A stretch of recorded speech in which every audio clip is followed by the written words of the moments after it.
Salut à toi et bienvenue dans cette nouvelle vidéo. Donc, après la publication de notre récente vidéo sur le programme complet qu'il faut pour un ingénieur géotechnique pour commencer à exercer en tant que débutant, nous avons dit que l'une des formations qu'il fallait faire, c'est la formation sur le dimensionnement des fondations profondes. Donc, plusieurs d'entre vous nous avez écrit pour nous demander en fait quel est le programme complet que nous proposons pour le dimensionnement des fondations profondes. Donc, notre programme complet de formation de A à Z pour les débutants pour les fondations profondes. Donc, nous vous proposons justement de vous détailler ce programme qui est affiché là dans cette vidéo. Audio Jungle.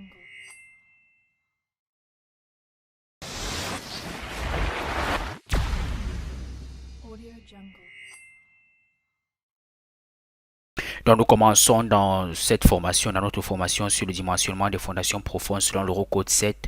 Nous commençons par définir les types de fondations, donc les grandes catégories de fondations, les fondations ne refoulant pas le sol et les fondations refoulant le sol. Et nous classons généralement ces types de fondations en fonction de deux grandes hautes catégories, donc en fonction du type de matériaux et de la technologie. Donc nous expliquons tout ça dans ces deux premières vidéos d'introduction. Donc les types de fondations en fonction du matériau et en fonction de la technologie. Dans la technologie, on a les fondations ne refoulant pas le sol et les fondations refoulant le sol. Et nous présentons également les catégories et les classes de pieux qui sont en fait des classifications données par la NFP 94 262 qui est la norme d'application française pour le dimensionnement des fondations profondes. Donc ces classifications utilisées pour le dimensionnement des fondations profondes en fonction de la technologie et du type de matériaux justement. Donc ensuite, nous passons au comportement des fondations profondes.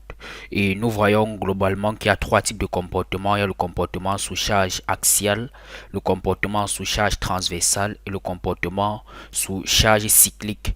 Mais la norme que nous utilisons, la NFP 94-262, ne prend en compte que le comportement des fondations sous charge axiale. Donc une charge qui s'applique dans le sens de la fondation, c'est-à-dire verticalement, et le comportement sous charge transversale, c'est-à-dire une charge qui s'applique perpendiculairement à la fondation profonde. Donc le cas des charges cycliques n'est pas pris en compte par cette norme-ci. Ensuite, nous commençons à détailler ces deux grandes catégories de comportements, dans le comportement sous charge axiale et le comportement sous charge transversale. Et là, nous reprenons chacun des deux comportements et c'est ça que nous détaillons dans la suite. Donc, nous commençons par détailler le comportement sous charge axiale. Et ici, nous voyons l'état de portance du sol. Donc, en gros, la capacité portante d'un pieu isolé. Nous commençons par introduire en définissant qu'est-ce qu'on entend par état de portance d'un pieu isolé. Ensuite, nous voyons les différentes procédures de calcul de la potence d'un pieu isolé. Nous voyons la procédure du modèle de terrain. Nous voyons la procédure du modèle de terrain. Donc, il y a trois parties parce que c'est un peu long. Donc, nous faisons des exemples pour bien illustrer ces procédures de calcul qui consistent tout simplement à considérer tous les sondages réalisés sur un site et de sortir avec un modèle type pour le calcul de la potence de tous les pieux sur le site.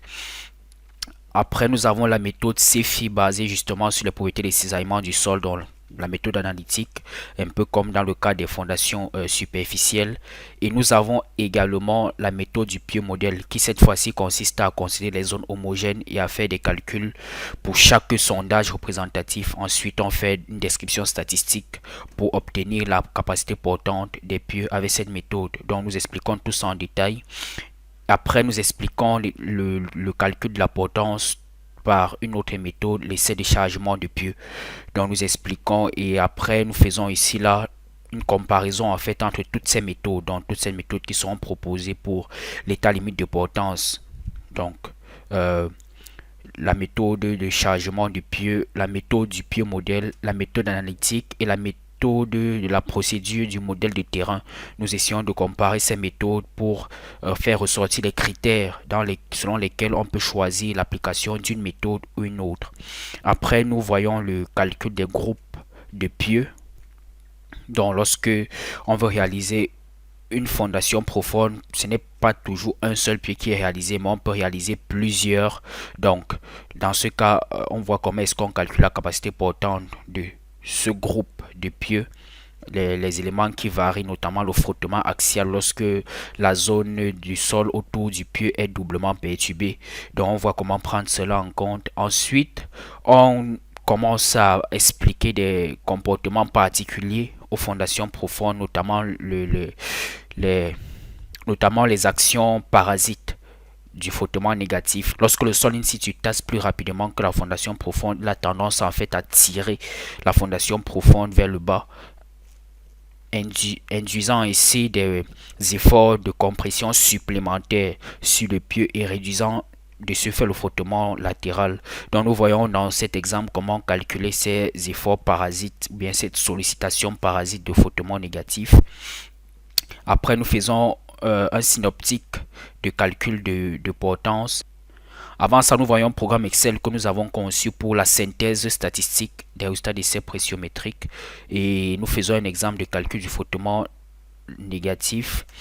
Et ici, dans le dernier chapitre, en fait, nous voyons plusieurs choses. Nous voyons les GZ, en fait, les déplacements horizontaux du terrain. Donc, au dernier chapitre, on voit le déplacement horizontal des terrains mous, des terrains compressibles lorsque ils sont chargés horizontalement, donc notamment par la charge d'un remblai au voisinage d'une fondation profonde où il y a une stratigraphie, ou dans la stratigraphie il y a un terrain compressible. Donc ça induit en fait des déplacements horizontaux sur le pieu qu'on appelle les GZ. Donc dans ce chapitre, nous voyons comment évaluer ces sollicitations, en fait ces déplacements GZ. Et après, nous voyons le comportement transversal. Donc, nous expliquons par la méthode d'interaction sol-structure, ce qui est souvent appelé méthode MIS. Nous voyons comment déterminer en fait les sollicitations transversales dans le corps du pieu en se servant de la méthode d'interaction sol-structure, la méthode MIS, lorsque ceux-ci sont soumis à des déplacements horizontaux ou bien des efforts horizontaux. Donc là, on parle du comportement transversal. Donc en gros, voilà le programme de notre formation complète sur le dimensionnement des fondations profondes selon l'Eurocode 7. Donc vous avez toutes les informations pour nous contacter juste en dessous de la vidéo. Donc n'hésitez pas à nous contacter, à nous poser des questions en commentaire, et comme vous le savez, nous répondrons à tous les commentaires. Donc ciao et à bientôt.